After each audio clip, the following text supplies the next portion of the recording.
Hello students, today's class for class 11th chapter 9 कर रहे हैं हम।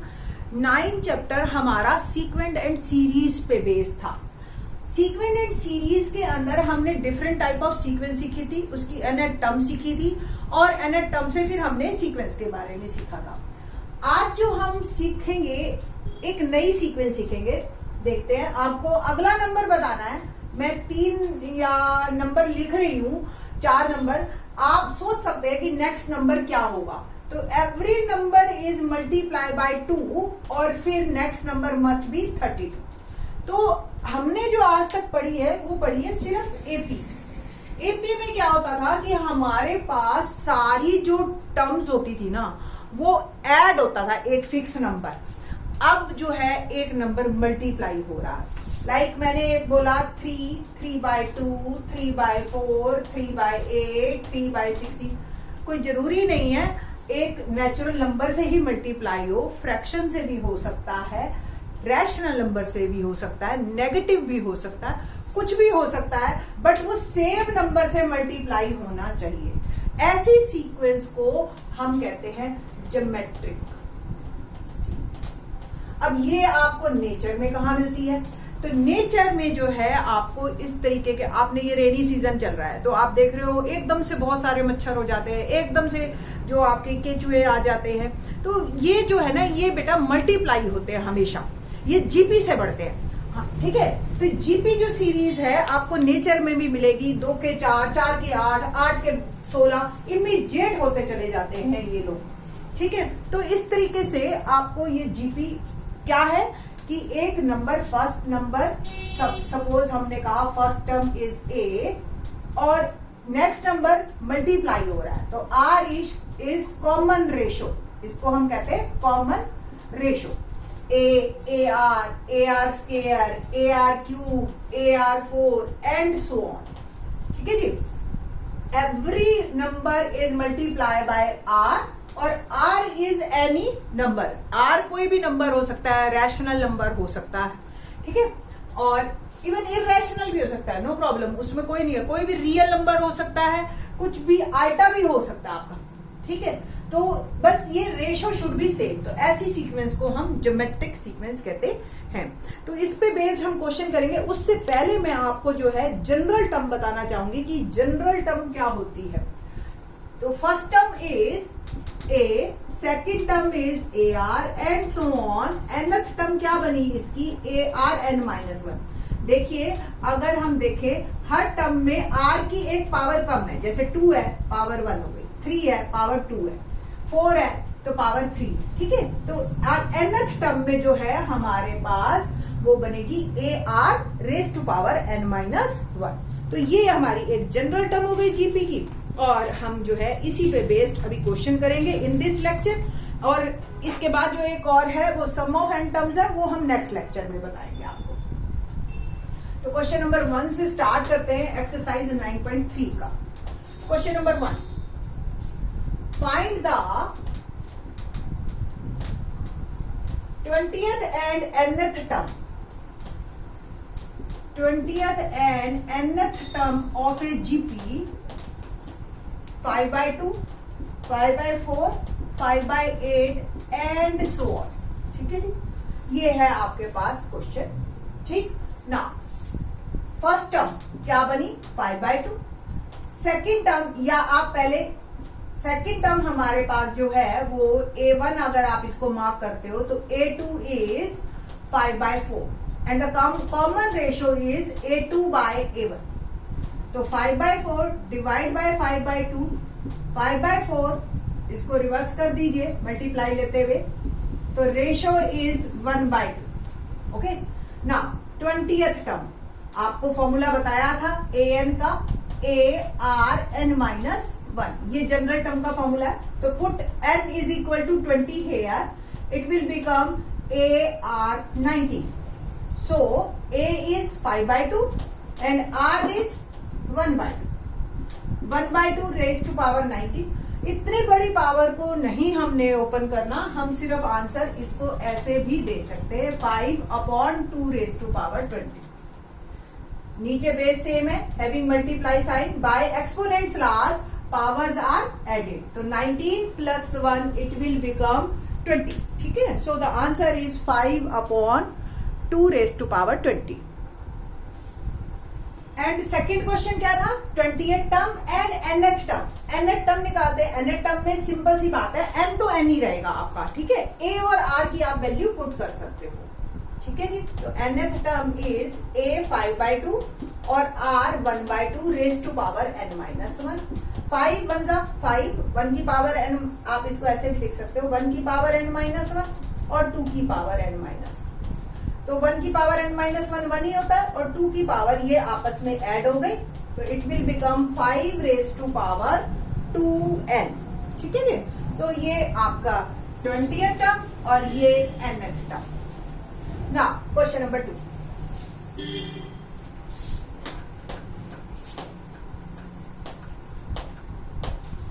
क्या है question number 2? Find the 12th term of a GP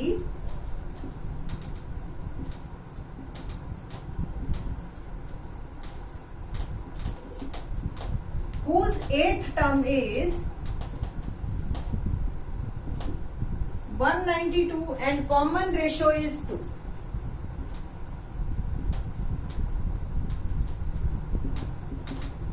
Okay, now 8th term is 192 and common ratio is 2.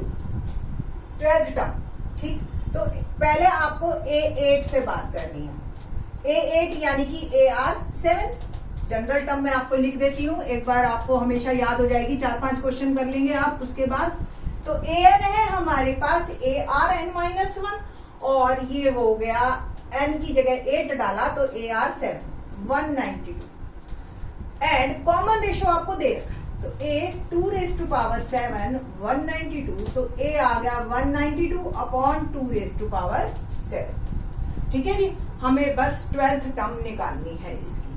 तो 2 raise to power 7 को एक बार open करना पड़ेगा आपको. 2 रेज टू पावर अगर याद हो आपको तो ठीक है, अदरवाइज देखिए यहाँ लिख लेते हैं हम 2 4 8 16 32, ये 5 पावर हो गई 64 128. ठीक है जी, ये 7 हो गया तो 128. ठीक, अभी इसको यहीं पढ़ा रहने दीजिए या ऐसे ही पढ़ा रहने दीजिए क्योंकि 12th टर्म में ये एज इट इज कट जाएगा हमारे पास. देखते हैं 12th टर्म. तो put n is 12, a r 11 है ना, 12 माइनस 1. तो a is a 192 upon 2 raise to power 7. ठीक है जी, एज इट इज मैंने ये लिखा है, ये भी नहीं लिखा. और ये r क्या है 2 raise to power 11. Basis same हो, बीच में डिवाइड हो तो पावर्स आर सबट्रैक्टेड. तो 2 रेज टू पावर 4 आ गया आपके पास और 192 2 रेज टू पावर 4 मेरा होता है 16. तो 16 से बस मैं इसको मल्टीप्लाई करूंगी, क्या आएगा 16 2 जा 32, 3 16 9 जा 144 और 3 147, 14 और 16 और 4 30. 3072 इज माय आंसर. ठीक है जी, तो ये हमारी थी क्वेश्चन की. अगर एक टर्म दे रखी है और कॉमन रेशो दे रखा है तो आप कोई भी टर्म निकाल सकते हैं according to this question. Question number 3 देखते हैं. क्या है question number 3? The 5th, 8th and 11th. 5th, 8th and 11th terms of a GP are PQ and R. PQ and R respectively. Show that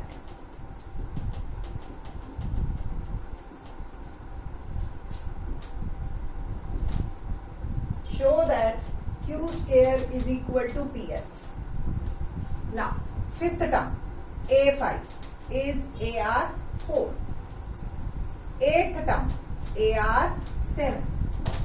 11th AR10. यही होगा. General term में आपको लिख देती हूँ ताकि आपको और ज्यादा क्लियर हो जाए. ARn-1 है. 5th टर्म के लिए R की वैल्यू 5 डाल दी, N की वैल्यू, और 8 टर्म के लिए n की वैल्यू 8 और 11 टर्म के लिए n की वैल्यू 11. नाउ रिस्पेक्टिवली यानी कि ये 5 p है, ये q है और ये r. p q and s है, सॉरी फ्लो में p q and s. Now अब हमें क्या प्रूव करना है, Q square is equal to P C. तो क्यू स्क्वायर दोनों तरफ ए आर की टर्म में हम क्वेश्चन को डाल देंगे, A R 7 square equal to A R 4 into A R 10।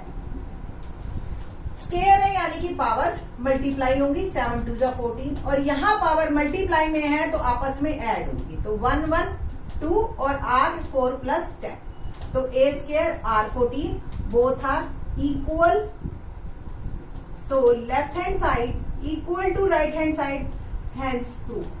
ये हमारा क्वेश्चन यहाँ पे कंप्लीट होता है, क्वेश्चन नंबर 3। ओके, तो इस तरीके से आपके जो है जीपी के क्वेश्चन होते रहेंगे। ठीक है, एक बार को मैं इस लास्ट वाली टर्म को दोबारा लिख देती हूँ यहाँ पे। तो a square r 4 is equal to a square r 14, sorry, ठीक है जी। So left hand side equal to right hand side, hence proved कि p q square is equal to p s. Now question number 4 देखते हैं।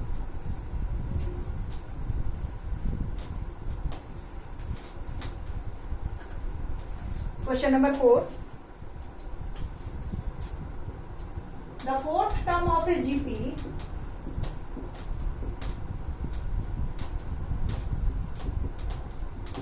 is square of its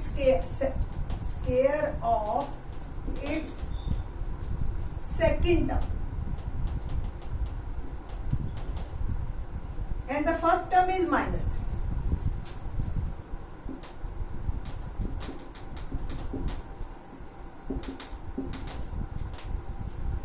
Determine its seventh term. ये question है आपके पास, एक बार फिर से read कर लीजिए चाहे। Fourth term of a GP is square of its second term. A4 general term है मेरे पास, a n equal to A r n minus 1।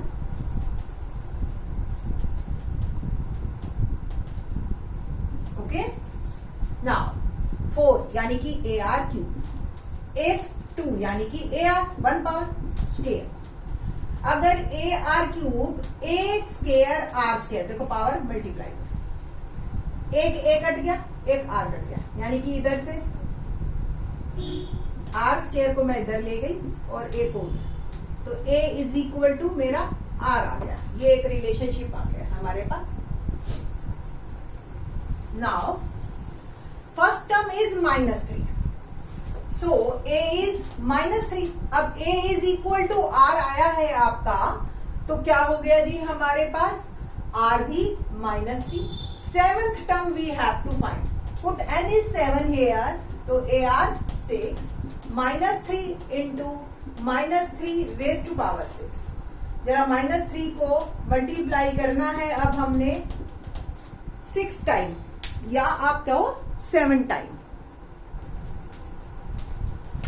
तो -3 एज इट इज, और -3 अब देखो 6 टाइम है, तो 6 टाइम में ये तो प्लस हो गया, ठीक है, पहली बात तो 3 3 9, 9 3 27, 27 3 81, 81 3 243, 243 729।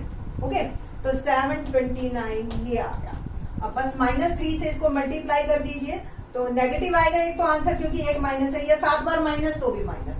7 9 27, 3 9 27, 2 3 2 6, और 2 8, और 3 7 21, तो 2187 आपका आंसर। यहाँ पे आपका क्वेश्चन नंबर 4 कंप्लीट होता है। इसी पे बेस्ड है हमारे और भी क्वेश्चन जीपी से रिलेटेड, ठीक है जी। तो जीपी के और question in the next lecture. Thanks.